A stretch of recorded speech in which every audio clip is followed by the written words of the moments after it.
Hello everyone, this is Mukundan Raghavan, and this video we are going to understand sine and cosine, especially for the beginners. In this video, we are not going to discuss anything about formulas and how to memorize the formulas. Purely, we are going to discuss what is sine and cosine and when do we use sine and cosine and what is the actual practical implementation of sine and cosine. Like addition and multiplication, we should be knowing what is the significance of sine and cosine. So let's try to understand further from this video. Let's imagine a person throws a ball from the ground at some degree with 5 meters force. Basically, here we are not going to very much on physics side. Let's imagine he has the force to throw the ball 5 meter. Now, if he throws the ball 5 meter, it actually goes from ground to 5 meter above. Let's imagine he throws the ball from here to 5 meter above.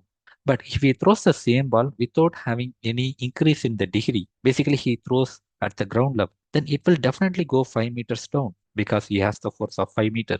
But the same person, when he throws the ball 5 meters of force, he has to raise that energy even some bit in the vertical direction.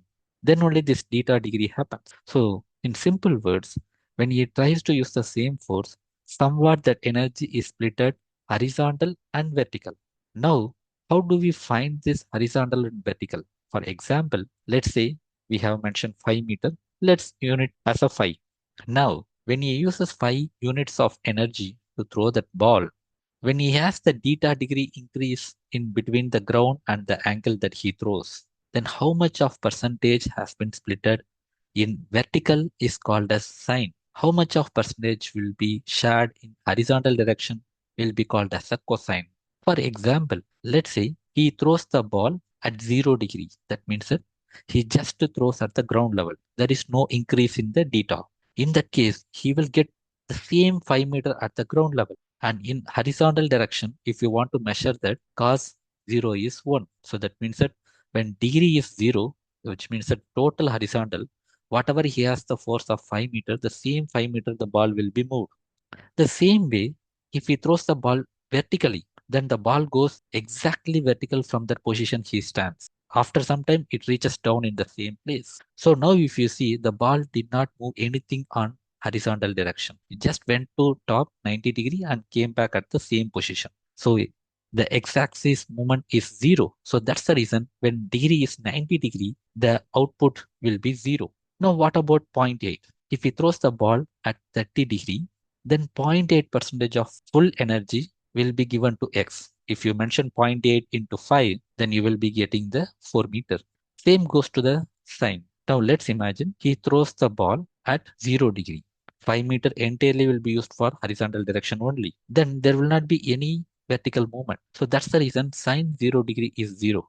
Let's imagine he throws the same 5 meter totally vertical 90 degree. Then his entire energy 5 meter will go only in the y direction, not in x direction, that we already discussed. So that means that when it is 90 degree, the vertical movement will be the full energy what he has as a 5 meter. So that's the reason sine 90 degree is 1. So 5 meter into 1, exact all the 5 meter will be going in the vertical direction. Now, in simple words, we can understand. Whenever you have the theta and you throw that ball, or you have that force, or you have that vector, how much that vector will be splitted in x direction will be called as a cosine. How much energy will be splitted inside the y direction will be called as a sine.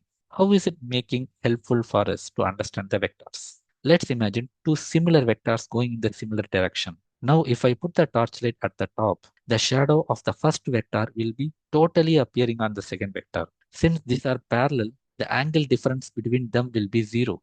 And the shadow also appearing from the first vector to the second vector 100%. So that means that when x direction is 0, or let's say the vector is parallel, and the angle between these two is 0, then when I put the light from the top, the direction which makes the shadow in x direction would be 100% or full. So that's the reason the cosine is 1. Now imagine the next one.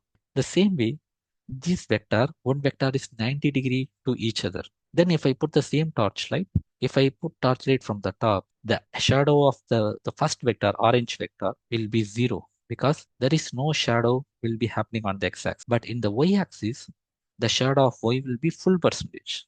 So now you can correlate with the previous one, what we have discussed. Coming back to the previous one, The x-axis moment or x-axis will be full when you have the degree as 0. And y-axis, there is no change because there is no increment or no shadow when you put the torchlight from here to here, because this is in line with the previous vector. And compared to here, from the top, if you put the torch, the shadow of the orange will be 0 because it is vertical in direction. From the x direction, if you put the torchlight, it will be 100% because it's standing vertical. Now the beauty comes. When you go for the triangle, let's imagine you make it as 30° between the first vector and second vector. Now if you put the torchlight, the first vector shadow will not be happening fully, it will be happening partially.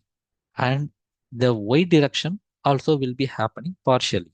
Now how to find how much shadow is happening? If it is 30°, from the top, if you mention, the shadow of the first orange vector will be covering 80% of your x side or horizontal side. So that's what it's meaning when cos 30 is zero point 0.8.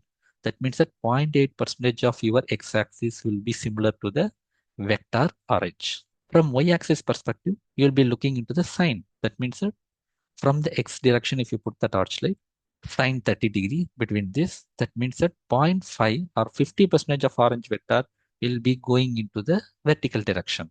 Now, go for little extra. Let's imagine you have the cos 60 or 60°.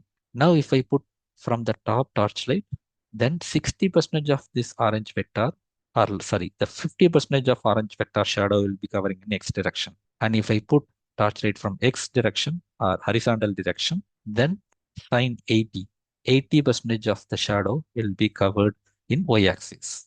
80% of what? It is a hypothesis, orange vector. So in orange vector, 80% of orange vector will be increased in the y direction.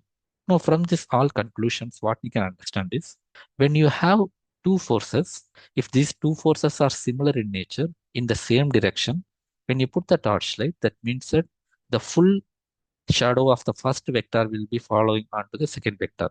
This will happen only if both are parallel and having 0° difference between them. If it is 90°, then no shadow. If it is between 0 and 90°, the partial of the orange vector will be falling down into the x direction.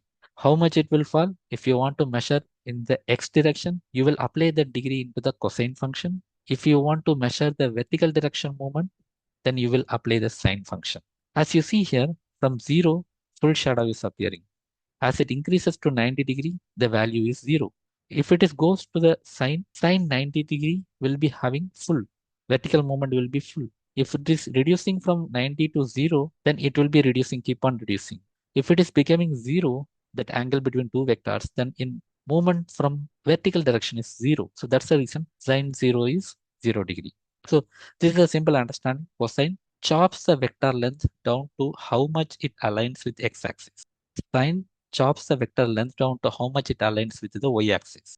If cosine degree is 0, that means that both are similar vectors and both are in the same direction. If cosine is 90°, obviously one vector is perpendicular to the other vector. That means that the similarity or the impact of orange vector on the blue vector will be 0, nothing. So there is no similarity or nothing going similar to the x-axis. It's totally perpendicular or totally opposite direction or totally vertical to that x-axis. So this way we have understood so how the sine and cosine works. Just we have seen if you are giving the force in some degree, that force will be used both in vertical and horizontal direction.